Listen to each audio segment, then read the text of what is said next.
So there's a game for second day on Sunday.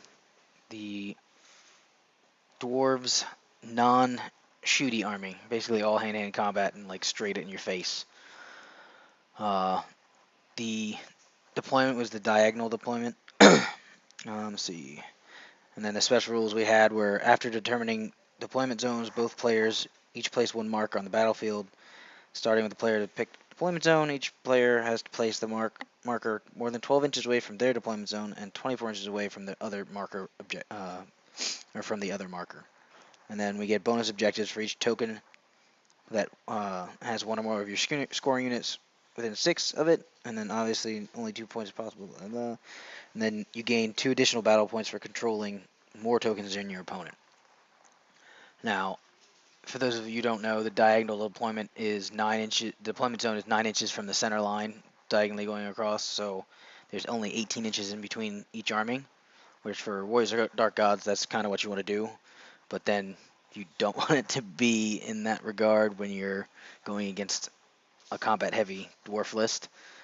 He had the king with shield bearers with 6 strength, and then like a 2 up rerollable, I think. No, sorry, 1 up rerollable. Let's see. He also had +2 initiative as well. Then his Thane had, let's see, the Holy Icon and then a 2 up rerollable. And then he had a Runesmith with a great weapon, who then had Rune of Iron, so it gives him, he has a 3 up armor save. Then he has the Spell Rune, and then a 1-use unit is Stubborn. And then the bounce spells he had were the Rune of Gleaming, Rune of Resilience, and Rune of Resolve. So it was like re-rolling. Enemy had to re-roll to hit, I think, or hit or to wound one of the, or hit and to wound maybe. Another one was a free like magic move, and then the last one I can't remember exactly what it does. Then he also has a Demon Seeker with, let's see, he's Unbreakable, Swift Stride, Hatred for Demon Legions, Lethal Strike, Vanguard, and then he's got +1 attack for each model in base to base with him, or with his target, I think. So in any friendly models that are in base to base with his target, he gets that many extra attacks. He got 6 strength and magic resist 1. Then there's the Death Seeker in the same unit with him, and he has the same thing, +1 attack for what's it called, for enemies in base to base. And then the I forgot the Demon Seeker has +1 to his initiative, so he's initiative 7. Dude is disgusting. 7 weapon skills, 6 strength, 5 toughness, 3 wounds, 7 initiative, 5 attacks, 10 leadership, and a 6 up ward. But then he also has the +1 attack for every one of his guys in base contact with his enemy. And then he's also got 19 Greybeards with shields, with Vanguard. And then they have the shield wall, and it looks like immune psychology, yeah.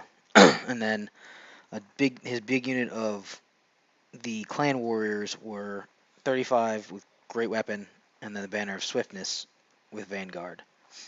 Then he had the 15 miners, great weapons, and then ambush. And then the big unit of 30 seekers with, I guess, weapon master. Yeah, weapon master, and then they have the flaming standard along with Vanguard. And they're also unbreakable. 30 of those motherfuckers. Anyways, Seekers, he had 10, a unit of 10 that were skirmishing. That's where the Demon Seeker and the Death Seeker also went in. And those guys are Weapon Master, Skirmish, Vanguard, Swift Stride, all that good shit. So, I used card 2 for this battle, which gave me, player may reduce his or her undeployed units number by 4, which didn't matter. He still put down his entire army essentially before me. Like, I think I got 1 or 2 drops, and then he dropped everything. But I needed to get his most. I got 500 extra victory points if I got his most expensive unit or non-character model below half its starting wounds by the end of the battle, and that was his Slayers. So as you can see, I weighted it in my favor to the side with the Slayers. So the majority of my killy stuff is on that side, on my right flank. So anyways, here is my game 4. Enjoy. Game. My army looks like this. There's a diagonal deployment. I have to get his biggest unit down to half, which is that one, who are here. So versus a all combat oriented vanguarding dwarf army. It's very small, no artillery. Those guys are ambushers, and they haven't come on yet. So he won first roll, so it'll be his turn first. Dwarves can move. Got the extra movement spell on these guys to move them up a little farther. These guys all moved over here, and now it is off to Warrior's turn. 1. March test, but we're still able to get out here. These guys failed their march test and just moved up. These guys circled around, did like 2 wounds here, 2 wounds here.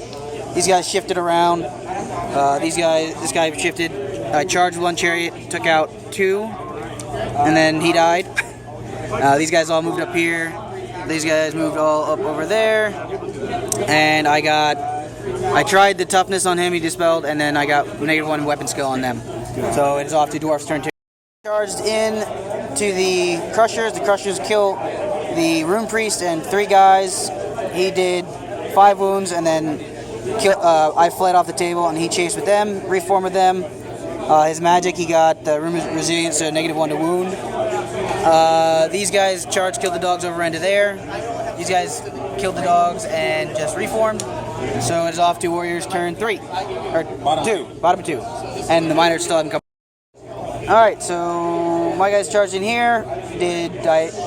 Killed the Runesmith. No, Runesmith was last turn. These guys killed 2 guys. And then they lost by 4, or lost by 2. And they broke. So that big unit's gone. And I tried to charge in with these 2 guys and him. Both these assholes failed. And my general was able to win. And yeah. On this one, I took out 2, 3, something like that. He took out my chariot and then reformed. So now it is off to Dwarves turn 3. Turn looks like this. These guys just swift reformed because they're not going to be able to do anything with there to get the objective. These guys moved up.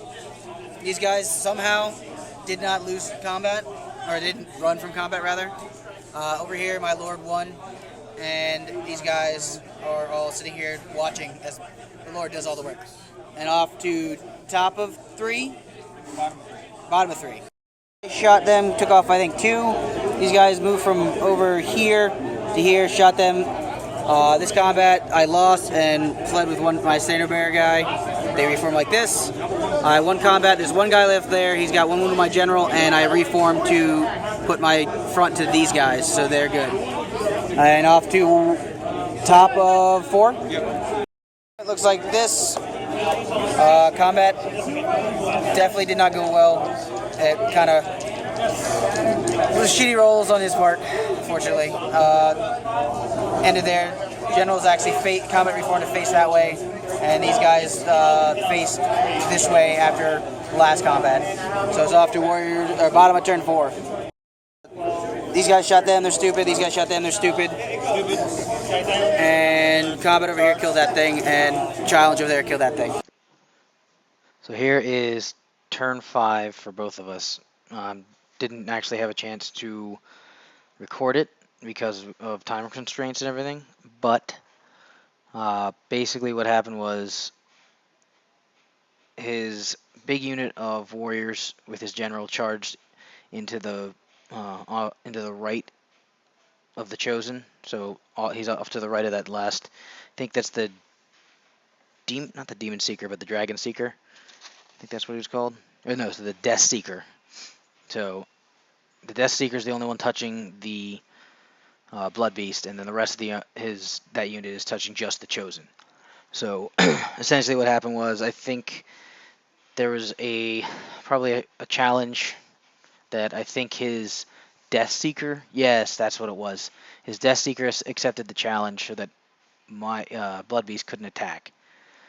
And he killed my champion, and then I think my unit did a crap load of wounds, and I want to say I don't know if he broke on turn 5 on my turn 5. I think it was after, like, he broke on my turn 5, I think, and then I proceeded to actually kill his Death Seeker on my turn 5 with the Blood Beast. So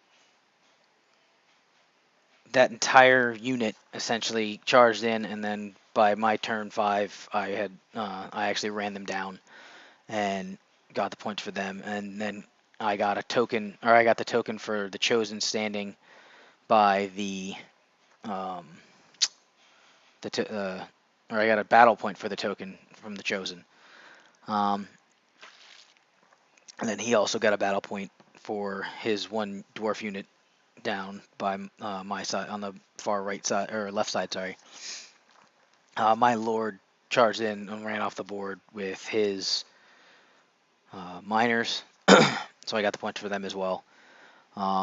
Again, his dice just were doing so bad. Like I genuinely felt bad, like, for how horrid his dice were for him.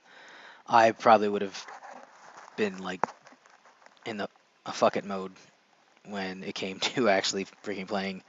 Once he got into that Blood Beast, he just could not kill it, even though his Demon Seeker and his Death Seeker were just straight up wrecking him, or should have been straight up wrecking him rather. But as you can see, he still had one wound left, and he survived the rest of the battle. In the end, it was, let's see, the score was, excuse me, battle points, I got 3,094, and then he got, it was either 760 or 260. It was, no, it was 260. Yeah, because the difference in victory points was 2,334. So it was a 20-0. We both got a battle point from the objectives because we both had one. I got an additional. Oh no! He did get 760 points because I got the 500 points from my card. So he had 760. I added an extra 500 to mine, which made the difference in victory points the same as if he only got 260. So this, like, he was a good opponent to play against. It's just his dice were not with him at all. So this 20-0 or 21-1 game actually got me a little bit higher in the tables, and then I think I was 1 point above the other Warriors of Dark Gods opponent of mine, or not opponent, but player who was on the table just ahead of me against Wood Elves. So I ended up going against a very scary Ogre Kingdoms this next game. So I'll get this one up and then hopefully have the Ogre King in my last game against the Ogre Kingdoms on in the following week. All right, thanks for watching, guys. Also, like, subscribe, comment, all that good stuff. Give me any critiques, any rules you think might have gone wrong. I know it's kind of hard since we were going so fast, but any comments are welcome and appreciated. And thanks again for watching.